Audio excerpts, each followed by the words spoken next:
2024 లోక్సభ ఎన్నికలకు సంబంధించినటువంటి 3వ దఫా పోలింగ్ జరుగుతున్నటువంటి తేదీ.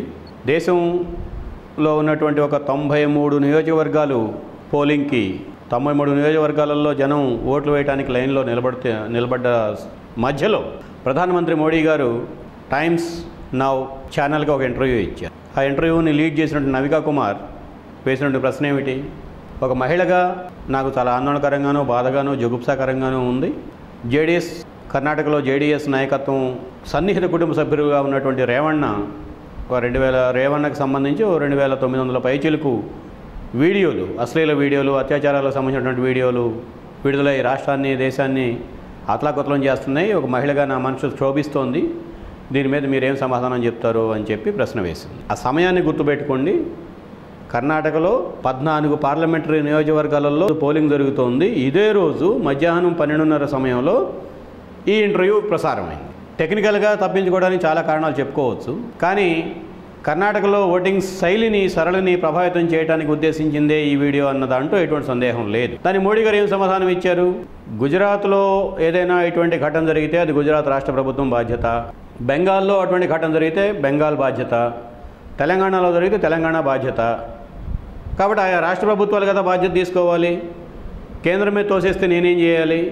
కనీసం రేవన్న పారిపోతున్నప్పుడు రాష్ట్ర ప్రభుత్వం ఏమైనా అలర్ట్ చేసిందా? కేంద్ర నిఘా సంస్థలని, ఎయిర్పోర్ట్ అథారిటీస్ని కనీసం మాకు చెప్పినా మేము వాడిని ఆపేవాళ్ళం కదా.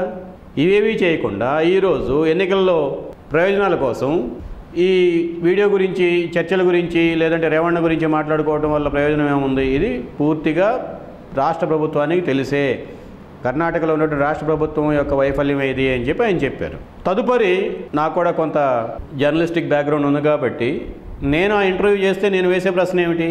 మరి మొన్నటి వరకు కర్ణాటకలో అధికారంలో ఉంది ఎవరు? జేడీఎస్ తోటి ఎన్నికలు పొత్తు పెట్టుకుంది ఎవరు? రేవన్నకు సీట్ ఇచ్చింది ఎవరు? ప్రధానమంత్రి గారి మాట ప్రకారమే కర్ణాటకలో ఉన్నటువంటి రాష్ట్ర ప్రభుత్వానికి ఇవన్నీ తెలుసు. రేవన్న రాసలీలన్నీ కూడా తెలుసు. కాబట్టి అతని మీద చర్య తీసుకోవాల్సింది రాష్ట్ర ప్రభుత్వమే అని చెప్పి ప్రధానమంత్రి గారు చెప్తుంటే ఆ రాష్ట్ర ప్రభుత్వం బీజేపీది అయినప్పుడు మరి బీజేపీకి ఏమీ బాధ్యత లేదా? కనీసం ఆ ఎన్నికల్లో అప్రతిష్ట పాలవుతాము అని చెప్పి ఆ వివరాలు, వీడియోలు బయట పెట్టకపోవచ్చు. కానీ రెండు సార్లు రాష్ట్ర ముఖ్యమంత్రిగా పనిచేసినటువంటి యడ్యూరప్ప దాదాపుగా 3 సంవత్సరాల పాటు కర్ణాటకలో కాంగ్రెస్ ప్రభుత్వాన్ని కూల్చివేసి జేడీఎస్ని తనలో కలుపుకొని అధికారానికి వచ్చినటువంటి బీజేపీ వీళ్ళ దగ్గర అయితే సమాచారం ఉంటుంది కదా. మరి ఈ సమాచారాన్ని ఆధారం చేసుకొని బీజేపీ ఏమి చర్యలు తీసుకున్నట్టు? అంటే కేంద్రంలోనూ రాష్ట్రంలోనూ బీజేపీ అధికారంలో ఉన్నట్టు.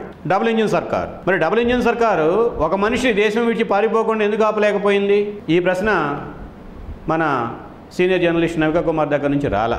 దీని తర్వాత ఎన్నికల పోలింగ్ ముగిసింది అని అనుకున్న సమయానికి దాదాపు 5:30 సమయానికి జేడీఎస్ నాయకుడు కుమారస్వామి ఓ పత్రికా సమావేశం జరిపారు. ఆ పత్రికా సమావేశంలో ఇది కుట్రపూరితంగాను, రాజకీయ దురుద్దేశపూరితంగా జరిగినటువంటి సంఘటన కింద ఆయన వ్యాఖ్యానిస్తున్నారు.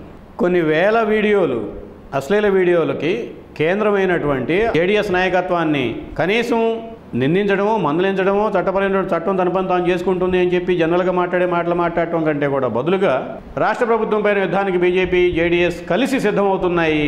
కర్ణాటకలో రాష్ట్ర ప్రభుత్వాన్ని అస్థిరపరచడానికి రేవన్న రాసలీల వీడియోల్ని, దానికి సంబంధించినటువంటి విచారణ తతంగాన్ని సాధనంగా వాడుకోవడానికి సిద్ధమవుతున్నాయి అన్న హెచ్చరికలు ప్రధానమంత్రి గారు మధ్యాహ్నం చేసినటువంటి వీడియోలోనూ, సాయంత్రం కుమారస్వామి ఇచ్చినటువంటి